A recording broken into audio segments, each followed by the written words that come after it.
Documento 138. A formação dos mensageiros do reino. Depois de pregar o sermão sobre o reino, Jesus reuniu os 6 apóstolos naquela tarde e começou a expor os seus planos para visitar as cidades em volta do mar da Galileia. Os seus irmãos, Tiago e Judá, ficaram bastante sentidos por não terem sido chamados para essa reunião. Até esse momento eles consideravam-se como fazendo parte do círculo interno de apóstolos de Jesus. Contudo, Jesus planejava não ter parentes próximos como membros desse corpo de diretores apostólicos do reino. A não inclusão de Tiago e Judá entre os poucos escolhidos, junto com a sua indiferença aparente para com a sua mãe, desde a experiência de Caná, foi o ponto de partida para um abismo sempre crescente entre Jesus e a sua família. Essa situação continuou durante toda a sua ministração pública. Eles quase que o rejeitaram, e essas diferenças não foram completamente aparadas até após a sua morte e ressurreição. A sua mãe constantemente oscilava entre as atitudes de uma fé e de uma esperança flutuantes, e as de emoções crescentes de desapontamento, humilhação e desespero. Apenas Ruth, a mais jovem, permaneceu indefectivelmente leal ao seu pai e irmão. Até depois da ressurreição, toda a família de Jesus tinha pouquíssimo a ver com a sua ministração. Se um profeta pode ter honrarias, mas não na sua própria terra, a ele são dados valor e apreciação, mas não na sua própria família. As instruções finais. No domingo seguinte, de junho do ano DC, Jesus deu as suas instruções finais aos 6. Ordenou-lhes que partissem, 2 a 2, para anunciar as boas novas do reino. Proibiu-os de batizar e desaconselhou-os quanto a fazer pregações públicas. Explicou a eles que mais tarde ele iria permitir-lhes que fizessem pregações públicas, mas que, por um certo tempo, por muitas e boas razões, desejava que eles adquirissem experiência prática em lidar pessoalmente com os seus semelhantes. Jesus propunha fazer dessa primeira viagem um trabalho inteiramente pessoal. E, embora esse anúncio tenha levado os apóstolos ao desapontamento, eles ainda aceitaram, ao menos em parte, as razões de Jesus para começar daquele modo a proclamação do reino. Então, assim, de bom ânimo e com entusiasmo confiante, eles deram início aos trabalhos. E Jesus os enviou 2 a 2, Tiago e João foram para Quereza, André e Pedro para Cafarnaum enquanto Filipe e Natanael partiram para Tariqueia. Antes que começassem essas 2 primeiras semanas de serviço, Jesus anunciou-lhes que desejava ordenar 12 apóstolos para continuar o trabalho do reino, depois da sua partida. E autorizou a cada um deles escolher um homem, dentre as suas primeiras conversões, para que passasse a ser membro desse corpo projetado de apóstolos. João perguntou: Mas, mestre, esses 6 homens virão para o nosso meio e compartilharão todas as coisas igualmente conosco, que estamos contigo desde o Jordão ouvindo todos os teus ensinamentos em preparação para este que é o nosso primeiro trabalho para o reino. E Jesus respondeu: Sim, João, os homens que ireis escolher tornar-se-ão um conosco e vos ensinareis a eles tudo aquilo que seja pertinente ao reino, do mesmo modo que eu vos ensinei. Depois de ter dito isso, Jesus deixou-os. Os 6 não se separaram para ir e fazer os seus trabalhos, até que houvessem trocado muitas palavras e discutido as instruções de Jesus, com o intuito de que cada um deles escolhesse um novo apóstolo.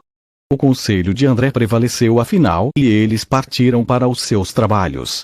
Em essência, eis o que André disse: O mestre está certo, somos em número muito pequeno para assumirmos esse trabalho. Há necessidade de mais instrutores e o mestre manifestou grande confiança em nós, por nos ter confiado a escolha desses 6 novos apóstolos. Naquela manhã, quando se separaram a fim de seguir para o trabalho, havia um pouco de depressão escondida em cada coração. Eles sabiam que iriam sentir falta de Jesus e, além do medo e da timidez, não era daquele modo que tinham imaginado a inauguração do reino do céu. Havia sido arranjado para que os 6 trabalhassem por 2 semanas, depois das quais retornariam à casa de Zebedeu para uma reunião. Nesse ínterim, Jesus foi até Nazaré para estar com José e Simão e os outros membros da sua família, que viviam naquela vizinhança. Jesus fez tudo o que lhe foi humanamente possível, em consonância com a sua consagração à vontade do seu Pai, para manter a confiança e o afeto da sua família. e cumpriu bem o seu dever nessa questão, e fez mesmo até mais. Enquanto os apóstolos estavam fora, para essa missão, Jesus pensou muito sobre João, agora na prisão. Era uma grande tentação usar o seu poder potencial para libertá-lo, mas uma vez mais ele resignou-se a aguardar a vontade do Pai. Escolhendo os 6. Essa primeira viagem missionária dos 6 foi, sobretudo, cheia de êxito. Todos eles descobriram o grande valor do contato direto e pessoal com os homens. E voltaram para Jesus com um conhecimento mais pleno de que, afinal, a religião é pura e inteiramente uma questão de experiência pessoal. Eles começaram a sentir quão sedenta estava a gente comum de ouvir palavras de conforto religioso e de encorajamento espiritual. Quando se reuniram com Jesus, eles queriam falar todos ao mesmo tempo. Mas André tomou a frente e os chamou um a um. E eles fizeram os seus relatos formais ao mestre e apresentaram as suas indicações dos 6 novos apóstolos. Jesus, depois que cada homem havia apresentado a sua escolha dos novos apóstolos, pediu a todos os outros que votassem na indicação. Assim todos os 6 novos apóstolos foram formalmente aceitos por todos os 6 mais antigos. E então Jesus anunciou que eles todos deveriam estar com os candidatos e convidá-los para o serviço. Os apóstolos recém-selecionados eram Mateus Levi, coletor alfandegário de Cafarnaum, que tinha o seu escritório no lado leste da cidade, perto das fronteiras de Batânia. Foi escolhido por André. Tomé Dídimo, um pescador de Tariqueia e ex-carpinteiro e pedreiro de Gadara. Foi selecionado por Filipe. Tiago Alfeus, pescador e agricultor de Quereza. Foi escolhido por Tiago Zebedeu. Judas Alfeus, irmão gêmeo de Tiago Alfeus, também pescador. Foi escolhido por João Zebedeu. Simão, o Zelote, era um alto funcionário da patriótica Organização dos Zelotes, posição que ele abandonou para juntar-se aos apóstolos de Jesus. Antes de ligar-se aos Zelotes, Simão havia sido um mercador. Foi escolhido por Pedro. Judas Iscariotes era o filho único de pais judeus ricos que viviam em Jericó. Tornou-se um seguidor de João Batista, e os seus pais saduceus o haviam deserdado. Estava procurando emprego naquelas regiões, quando encontraram os apóstolos de Jesus, sobretudo por causa da sua experiência com as finanças. Natanael convidou-o para juntar-se às suas fileiras. Judas Iscariotes era o único judeu entre os 12 apóstolos. Jesus passou um dia inteiro com os 6, respondendo às suas perguntas e escutando os detalhes do que havia para contar, pois muitas experiências interessantes e úteis eles tinham para relatar. Agora viam a sabedoria do plano do Mestre, de enviá-los para trabalhar de um modo calmo e pessoal, antes de mandá-los para esforços públicos mais ambiciosos. O chamado de Mateus e Simão. No dia seguinte, Jesus e os 6 foram chamar Mateus, o coletor aduaneiro. Mateus estava esperando por eles. Tendo já feito o balancete nos seus livros, estava pronto para entregar os assuntos do seu escritório ao irmão. Quando aproximaram da casa aduaneira, André adiantou-se com Jesus, que, olhando no rosto de Mateus, disse: "Segue-me." Então ele levantou-se e foi para sua casa com Jesus e os apóstolos. Mateus contou a Jesus sobre o banquete que havia arranjado para e que desejava pelo menos dar aquele jantar à sua família e amigos, caso Jesus aprovasse e consentisse em ser o hóspede de honra. E Jesus consentiu movimentando a cabeça. Pedro então, com Mateus, se separou deles, e explicou que tinha convidado um tal Simão para juntar-se aos apóstolos, e assegurou o consentimento de que Simão fosse também incluído nesta festa. Depois de um almoço ao meio-dia, na casa de Mateus, foram todos com Pedro chamar Simão Zelote, a quem encontraram no seu antigo local de trabalho, agora conduzido pelo seu sobrinho. Quando Pedro levou Jesus até Simão, o mestre saudou o ardente patriota e apenas disse: "Segue-me." E todos voltaram à casa de Mateus, onde conversaram muito sobre política e religião até a hora do jantar. A família Levi dedicava-se, há muito, aos negócios e à coleta de taxas. E por isso muitos dos convidados de Mateus para esse banquete poderiam ser chamados de publicanos e pecadores pelos fariseus. Naqueles dias, quando uma recepção com banquete era dada a um indivíduo proeminente, o costume era que todas as pessoas envolvidas ficassem no salão e observassem os convivas durante a refeição e escutassem as conversas e os discursos dos homens aos quais se prestava honra. Desse modo, a maior parte dos fariseus de Cafarnaum estava presente a essa ocasião para observar a conduta de Jesus nesta inusitada reunião social. À medida que o jantar progredia, a alegria dos convivas ia transbordando, e todos estavam gostando tão esplendidamente de tudo, que os fariseus, observando tudo ali, começaram, nos seus corações, a criticar Jesus pela sua participação em um acontecimento tão frívolo e comezinho. Mais tarde, naquela noite, quando estavam fazendo os discursos, um dos fariseus mais maledicentes foi tão longe a ponto de criticar, junto a Pedro, a conduta de Jesus, dizendo: "Como ousas dizer que este homem é reto, quando ele come com publicanos e pecadores, emprestando, desse modo, a sua presença a tais cenas descuidadas de entrega ao prazer?" Pedro sussurrou esse comentário crítico para Jesus antes que ele desse a bênção aos que estavam reunidos. Quando Jesus começou a falar, disse: "Ao vir aqui, nesta noite, para dar boas-vindas a Mateus e Simão, a nossa fraternidade, fico contente de testemunhar a vossa alegria em um ânimo social tão bom. Porém, devíeis rejubilar-vos ainda mais, porque muitos de vos entrareis no reino vindouro do Espírito, no qual ireis desfrutar mais abundantemente das boas coisas do reino do céu. E para vós, que estáis criticando a mim, dentro dos vossos corações, por eu ter vindo aqui compartilhar da alegria destes amigos, devo dizer-lhes que eu vim para proclamar a alegria àqueles que são socialmente oprimidos e a liberdade espiritual aos que estão moralmente prisioneiros. É necessário que eu vos lembre de que, mais do que os sãos, os doentes é que precisam de um médico. Eu vim, não para chamar os retos, mas os pecadores." E essa era verdadeiramente uma coisa estranha ao ambiente judeu. Ver um homem de caráter reto e de sentimentos nobres misturando-se livre e alegremente com a gente comum, e ainda mais com tantos publicanos e pecadores reconhecidamente pouco religiosos em busca de prazeres. Simão Zelote quis fazer um discurso nessa reunião, na casa de Mateus, mas André, sabendo que Jesus não queria o reino vindouro, confundido com o movimento dos zelotes, convenceu a refrear-se de fazer quaisquer comentários públicos. Jesus e os apóstolos, naquela noite, permaneceram na casa de Mateus e, quando todos se foram para as suas casas, eles não falaram senão de uma coisa: da bondade e da cordialidade de Jesus. O chamado dos gêmeos. Na manhã seguinte, todos do grupo dos 9 dirigiram-se de barco a Queresa, para executar o chamado formal dos 2 próximos apóstolos, Tiago e Judas, os 2 filhos gêmeos de Alfeus, indicados por Tiago e João Zebedeu. Os 2 pescadores gêmeos contavam com a vinda de Jesus e dos seus apóstolos e já estavam esperando por eles na praia. Tiago Zebedeu apresentou o mestre aos pescadores de Queresa, e Jesus, olhando para eles, acenou dizendo: "Segui-me."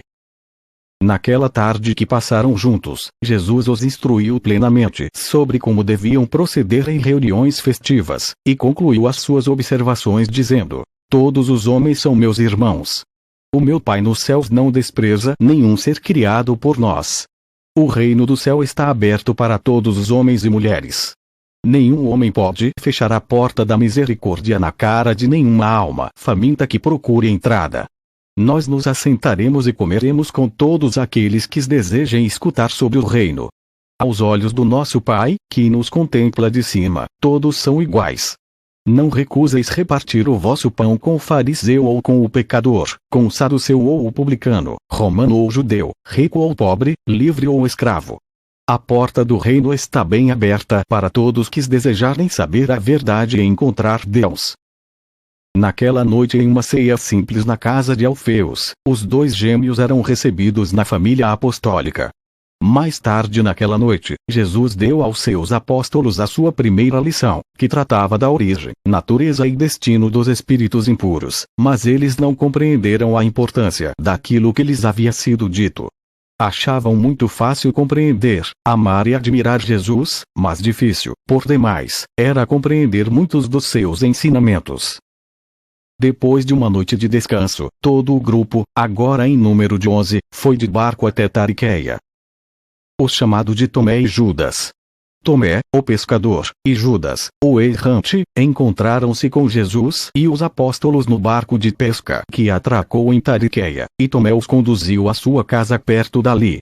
Filipe agora apresentava Tomé como o seu indicado para o apostolado e Natanael apresentava Judas Iscariotes, o judeu, com as mesmas honras. Jesus olhou para Tomé e disse: Tomé, tu tens pouca fé. Entretanto, eu te recebo. Segue-me. Para Judas Iscariotes o mestre disse: Judas, somos todos da mesma carne e do mesmo modo que o recebo em nosso meio, eu oro para que sejas sempre leal aos teus irmãos galileus. Segue-me. Depois de haverem descansado, Jesus saiu com os 12 para orar com eles e para instruí-los sobre a natureza e o trabalho do Espírito Santo, mas de novo de nenhum modo eles compreenderam o significado daquelas verdades maravilhosas que ele tentava ensinar-lhes. Um compreenderia um ponto e o outro compreenderia outro ponto, nenhum deles, porém, pôde captar o seu ensinamento como um todo. Eles sempre cometeriam o erro de tentar enquadrar o novo evangelho de Jesus dentro das suas velhas formas de crenças religiosas. Não conseguiam captar a ideia de que Jesus tinha vindo para proclamar um novo evangelho de salvação e para estabelecer um novo caminho de encontrar Deus. Eles não percebiam que ele era uma nova revelação do Pai dos céus. No dia seguinte Jesus deixou os seus 12 apóstolos a sós. Queria que eles se conhecessem uns aos outros e desejava que ficassem a sós para conversarem sobre o que ele lhes havia ensinado. O mestre voltou para a refeição da tarde. Depois do jantar, ele falou-lhe sobre as ministrações dos serafins, e alguns dos apóstolos compreenderam o seu ensinamento. Descansaram por um e partiram de barco para Cafarnaum no dia seguinte. Zebedeu e Salomé tinham ido morar com o filho Davi, e, desse modo, toda a sua grande casa podia ficar à disposição de Jesus e dos seus 12 apóstolos.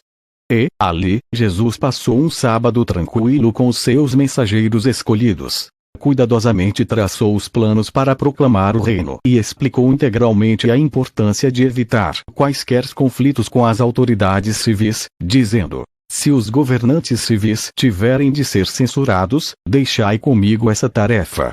Cuidai de não fazer nenhuma denúncia contra César ou os seus servidores. Foi nessa mesma noite que Judas Iscariotes chamou Jesus à parte para perguntar por que nada estava sendo feito para tirar João da prisão. E Judas não ficara totalmente satisfeito com a atitude de Jesus. A semana de lições intensivas. A semana seguinte foi dedicada a um programa de aperfeiçoamento intenso.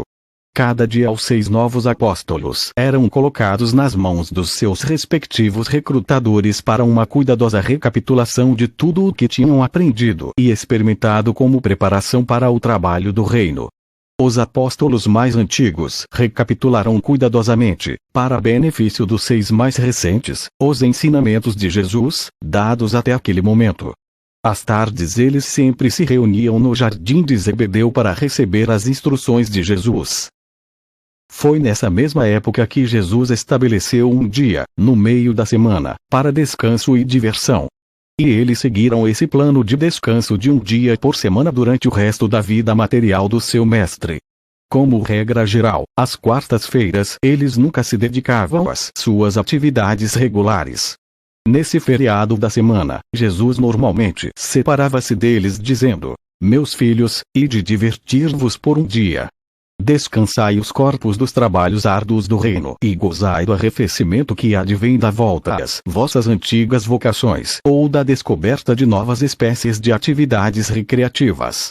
Ainda que Jesus, nesse período da sua vida terrena, na verdade não necessitasse desse dia de descanso, ele adaptou-se a esse plano porque sabia que era o melhor para os seus seguidores humanos.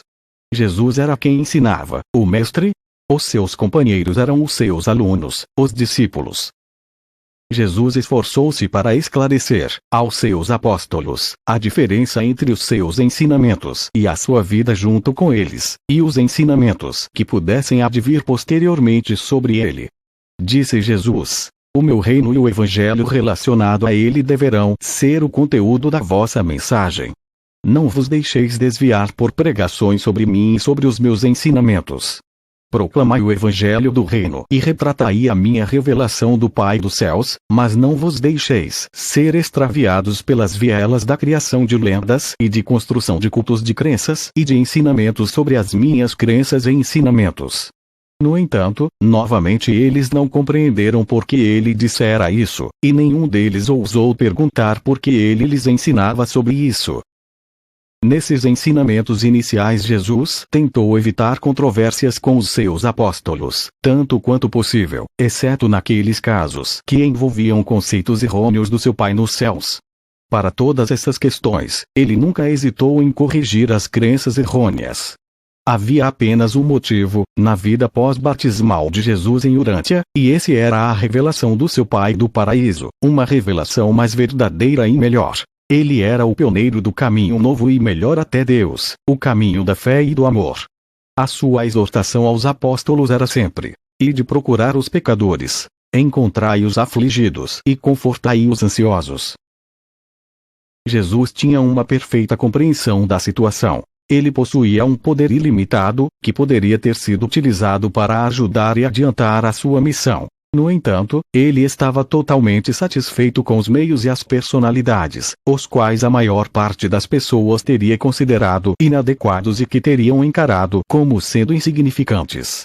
Ele estava empenhado em uma missão de possibilidades dramáticas enormes, mas insistiu em dedicar-se aos assuntos do seu Pai do modo mais tranquilo e pouco dramático. Evitou cuidadosamente qualquer exibição de poder.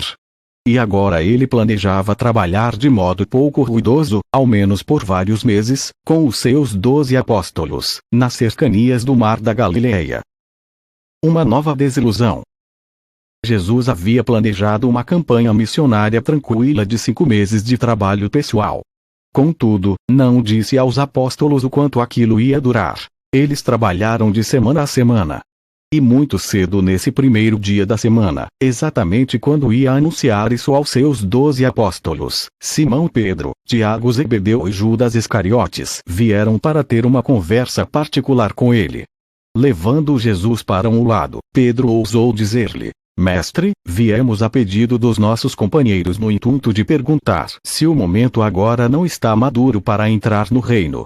E se tu irás proclamar o reino em Cafarnaum, ou se vamos prosseguir até Jerusalém? E quando saberemos, cada um de nós, as posições que iremos ocupar junto contigo no estabelecimento do reino? E Pedro teria continuado a fazer mais perguntas, mas Jesus levantou a mão em um gesto de admoestação e o refreou. E fazendo um aceno aos outros apóstolos que se acercavam deles, Jesus disse: Meus filhinhos, até quando deverei ser indulgente convosco? Já não esclareci que o meu reino não é deste mundo? Quantas vezes já lhes disse que não vim para assentar-me no trono de Davi, e então por que é que me estáis inquirindo sobre qual o lugar de cada um de vos no reino do Pai? Não podeis perceber que eu vos chamei como embaixadores de um reino espiritual? Não compreendeis que logo, muito em breve mesmo, vos ireis representar-me no mundo e na proclamação do reino, do mesmo modo como eu represento o meu Pai que está nos céus? Será possível que eu vos tenha escolhido e que vos tenha instruído como mensageiros do reino, e vos ainda não compreendeis a natureza e o significado deste reino vindouro, de predominância divina nos corações dos homens? Meus amigos, escutai-me uma vez mais. Eliminai das vossas mentes essa ideia de que o meu reino é um governo de poder ou um reino de glória. De fato, todo o poder nos céus e na terra será, dentro em pouco, entregue às minhas mãos, mas não é da vontade do Pai que usemos esse dom divino para glorificar a nós próprios durante esta idade. Numa outra idade vos ireis de fato assentar-vos comigo no poder e na glória, mas cabe-nos agora submetermos-nos à vontade do Pai e continuarmos, em humilde obediência, executando seu mandado na terra. Uma vez mais os seus discípulos ficaram chocados, estupefatos. Jesus mandou que fossem orar, 2 a 2, pedindo a eles que voltassem até ele ao meio-dia. Nessa manhã crucial, cada um deles procurou encontrar Deus, e cada um esforçou-se para animar e fortalecer o outro. E retornaram a Jesus como ele lhes havia pedido. Jesus rememorou com eles, nesse momento, a vinda de João, o batismo no Jordão, a festa de casamento em Caná, a escolha recente dos 6 e a separação, pela qual passaram, dos próprios irmãos na carne. E então os preveniu de que o inimigo do reino iria também tentar separá-los. Depois dessa conversa curta, mas sincera, os apóstolos levantaram-se, sob a liderança de Pedro, para declarar a sua devoção imperecível ao seu mestre e para prometer, como Tomé se expressou, a sua lealdade inarredável ao reino, a este reino vindouro, não importando o que seja, e ainda que eu não o compreenda inteiramente. Todos eles realmente acreditavam em Jesus, embora não entendessem completamente os seus ensinamentos. Agora Jesus perguntava a eles quanto dinheiro tinha consigo, e também perguntou quanto às provisões que tinha dado às suas famílias. Quando ficou claro que eles não tinham fundos suficientes para manterem-se por 2 semanas, ele disse: "Não é da vontade do meu Pai que comecemos o nosso trabalho desse modo. Permaneceremos aqui perto do mar e pescaremos por 2 semanas, ou faremos o que as nossas mãos encontrarem para fazer. E nesse ínterim, sob a liderança de André, o primeiro apóstolo escolhido, vos ireis organizar-vos de modo a prover de tudo o que seja necessário ao vosso futuro trabalho, não apenas para o ministério pessoal presente mas, também, para quando posteriormente eu vos mandar na pregação do Evangelho e na instrução dos crentes." Eles ficaram cheios de ânimo com essas palavras. Essa era a primeira sugestão clara e positiva que tinham, de que Jesus projetava mais tarde efetuar esforços públicos mais ambiciosos e ativos. Os apóstolos passaram o restante do dia aperfeiçoando a sua organização e completando os arranjos dos barcos e redes, para embarcar na manhã seguinte com o intuito de pescar, pois todos haviam decidido devotar-se à pescaria. A maioria deles havia sido pescador, e até mesmo Jesus era um barqueiro e pescador experiente. Muitos dos barcos que eles usariam nos próximos anos haviam sido feitos com as próprias mãos de Jesus. E eram barcos bons e confiáveis. Jesus mandou que eles se devotassem a pescar por 2 semanas, acrescentando: "E depois avançareis, tornando-vos pescadores de homens." Eles pescavam em 3 grupos. A cada noite Jesus saía com um grupo diferente. Como eles desfrutavam da companhia de Jesus! Ele era um bom pescador, um companheiro alegre e um amigo inspirador. Quanto mais trabalhavam com ele, tanto mais o amavam. Certo dia Mateus disse: "Quanto mais tu compreendes algumas pessoas, menos as admiras, mas com este homem, quanto menos eu o compreendo, tanto mais eu amo." Esse plano de pescar e sair, por 2 semanas, para o trabalho pessoal em nome do reino prolongou-se por mais de 5 meses, até o fim desse ano. Quando cessaram aquelas perseguições especiais que tinham sido dirigidas contra os discípulos de João depois do seu encarceramento. O primeiro trabalho dos 12.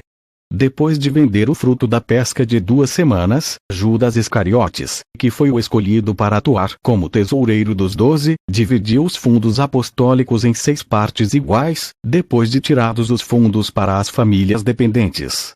E então, perto do meio de agosto, no ano DC, eles saíram 2 a 2 na direção dos campos de trabalho designados por André. Nas 2 primeiras semanas Jesus esteve com André e Pedro. Nas 2 semanas seguintes, com Tiago e João, e assim por diante, com as outras duplas, na ordem da escolha deles. Desse modo ele era capaz de sair ao menos uma vez com cada dupla, antes de reuni-los para o começo dos trabalhos públicos deles. Jesus ensinou-lhes a pregar o perdão dos pecados pela fé em Deus, sem penitência ou sacrifício, e ensinou que o Pai dos céus ama todos os seus filhos com o mesmo amor eterno. E mandou que os apóstolos se abstivessem de discutir. A obra e o aprisionamento de João Batista. A voz surgida durante o batismo. Disse Jesus: "Apenas aqueles que ouviram a voz podem referir-se a ela. Falai apenas daquilo que ouvistes de mim, não façais discurso sobre rumores." A conversão da água em vinho em Canaã.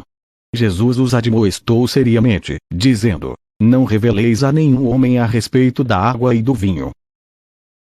E passaram momentos maravilhosos durante esses 5 ou 6 meses, nos quais trabalharam como pescadores alternadamente a cada 2 semanas, fazendo assim economias para sustentarem-se no campo durante as 2 semanas seguintes de trabalho missionário para o reino.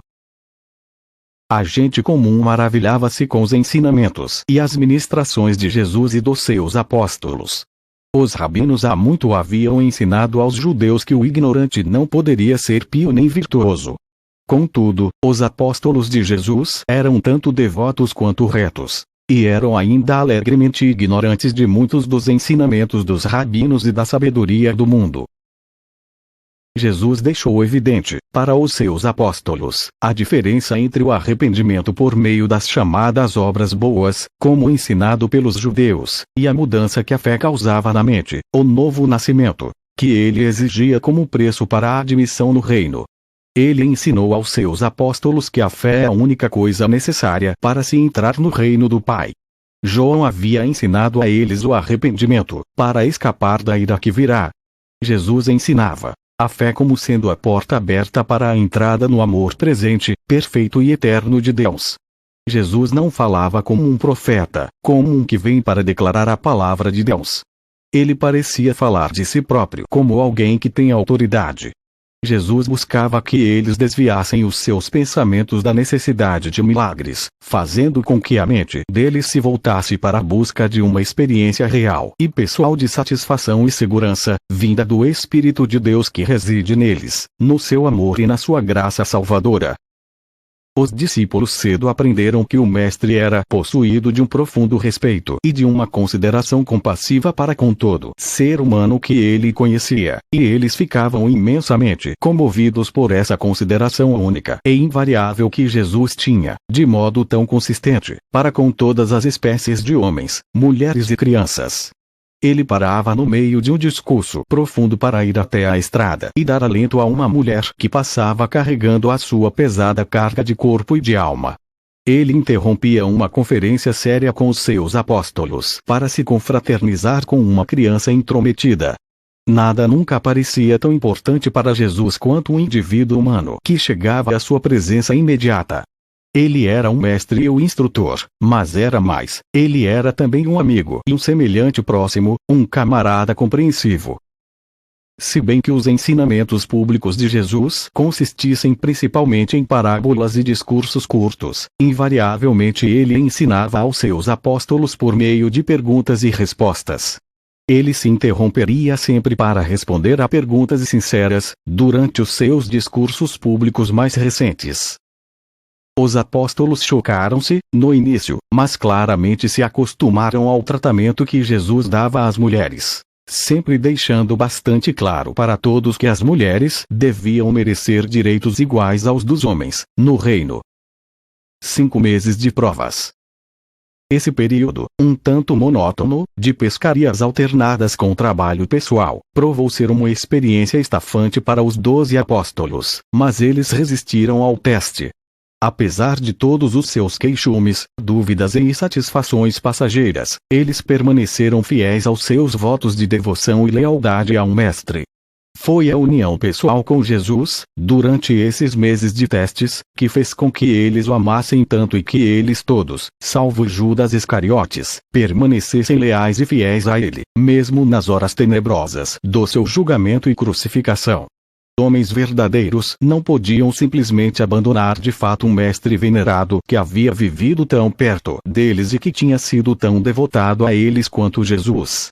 Durante as horas negras da morte do mestre, nos corações desses apóstolos, toda a razão e o juízo e toda a lógica foram postos de lado, em deferência apenas a uma emoção humana extraordinária, o sentimento supremo de amizade e lealdade. Esses 5 meses de trabalho com Jesus levaram esses apóstolos, cada um deles, a considerá-lo como o melhor amigo que tiveram em todo o mundo. E esse sentimento humano, não os seus magníficos ensinamentos, nem os seus feitos maravilhosos, os manteve juntos até depois da ressurreição e da renovação da proclamação do Evangelho do Reino. Esses meses de trabalho tranquilo não apenas representaram um grande teste para os apóstolos, um teste ao qual eles sobreviveram, mas o período sem atividade pública foi uma grande provação para a família de Jesus. Na época em que Jesus estava preparando-se para deslanchar o seu trabalho público, a sua família inteira, exceto Ruth, havia praticamente se desertado dele. Apenas em algumas ocasiões posteriores intentaram fazer contato com Jesus, e ainda assim o fizeram para persuadi-lo a voltar para casa com eles, pois chegaram quase a acreditar que ele estava fora de si. Simplesmente não conseguiam penetrar a sua filosofia nem entender os seus ensinamentos. Tudo aquilo era demais para os da sua própria carne e sangue. Os apóstolos prosseguiram no seu trabalho pessoal em Cafarnaum, Betsaída, Julias, Corazim, Gerasa, Ipos, Magdala, Caná, Belém da Galileia, Jotapata, Ramá, Safé, Giscala, Gadara e Abila. Além dessas cidades, eles trabalharam em muitas aldeias, bem como pelo interior, no campo. Ao fim desse período, os 12 haviam elaborado planos bastante satisfatórios para cuidar das suas respectivas famílias. A maioria dos apóstolos era de casados, alguns possuíam vários filhos, mas eles tinham feito arranjos tais para o sustento daqueles que estavam nos seus lares que, com um pouco de assistência dos fundos apostólicos, eles podiam devotar todas as suas energias ao trabalho do Mestre, sem ter de preocupar-se com o bem-estar financeiro das suas famílias. A organização dos 12. Inicialmente os apóstolos organizaram-se da seguinte maneira. André, o primeiro apóstolo a ser escolhido, havia sido designado como o dirigente e líder geral dos 12. Pedro, Tiago e João foram apontados como os acompanhantes pessoais de Jesus. Eles deviam assisti-lo dia e noite, ministrando quanto às suas necessidades gerais e físicas, tanto quanto acompanhando naquelas vigílias noturnas de oração e comunhão misteriosa com o Pai nos céus. Filipe foi nomeado o intendente do grupo. Era do seu dever prover comida e cuidar para que os visitantes, e às vezes até mesmo uma multidão de ouvintes, tivessem sempre algo para comer. Natanael cuidava das necessidades das famílias dos 12. Recebia informações regulares quanto às necessidades da família de cada apóstolo, fazendo requisições a Judas, o tesoureiro, enviar fundos toda semana para aqueles que necessitavam. Mateus era o gestor dos recursos do corpo apostólico. O seu dever era cuidar para que o orçamento permanecesse equilibrado, e a tesouraria abastecida. Se não entrassem os fundos para a sustentação de todos eles, se não fossem recebidas doações suficientes para manter o grupo, Mateus tinha o poder de ordenar aos 12 que retornassem para prover as necessidades, durante um certo tempo. Isso, entretanto, nunca se fez necessário depois que começaram o seu trabalho público. Sempre havia fundos suficientes nas mãos do tesoureiro para financiar as suas atividades. Tomé era administrador do itinerário. A sua incumbência era a de arranjar alojamento e selecionar, de um modo geral, os locais das pregações e ensinamentos, assegurando com isso um programa de viagem tranquilo e sem perdas de tempo. Tiago e Judas, os filhos gêmeos de Alfeus, estavam designados para administrar as multidões. A tarefa deles era designar um número suficiente de monitores assistentes, de modo que fosse possível manter a ordem mesmo entre as multidões durante a pregação. A Simão Zelote era dado o encargo da recreação e das diversões. Ele preparava o programa das quartas-feiras e também procurava prover umas poucas horas de descanso e de diversão a cada dia. Judas Iscariotes foi apontado tesoureiro. Ele carregava a bolsa, pagava as despesas e mantinha os livros. Fazia estimativas de orçamentos para Mateus, semanalmente, e também elaborava os relatórios semanais para André. Judas pagava as despesas de acordo com a autorização de André. Desse modo os 12 funcionaram desde o início da sua organização até a época em que a reorganização se fez necessária com a deserção de Judas, o traidor. O Mestre e os seus discípulos apóstolos seguiram nesse modo simples até domingo de janeiro do ano DC, quando Jesus os reuniu e formalmente os ordenou como embaixadores do reino e pregadores das suas boas novas. E, logo depois, estavam todos prontos e partiram para Jerusalém e para a Judéia, na primeira viagem de pregação pública. Documento 138. A formação dos mensageiros do reino. Depois de pregar o sermão sobre o reino,